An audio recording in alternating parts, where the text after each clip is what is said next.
đam ta con chơi đam tiết đam con chơi tiết mà do đưa đi vô sake mà đá mà lên sân mau sake á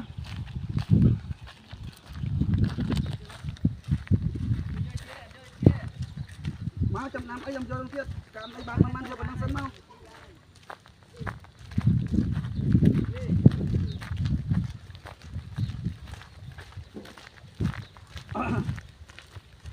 đen ăn chương kìa giờ hồ hồ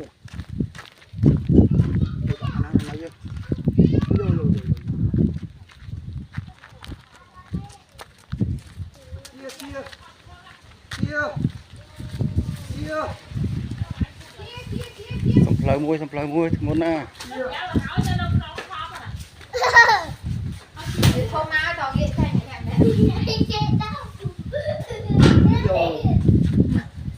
đây là được tao thò thôi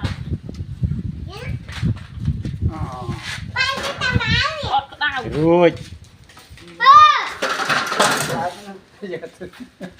học côn nó còn chưa thì mấy cháu được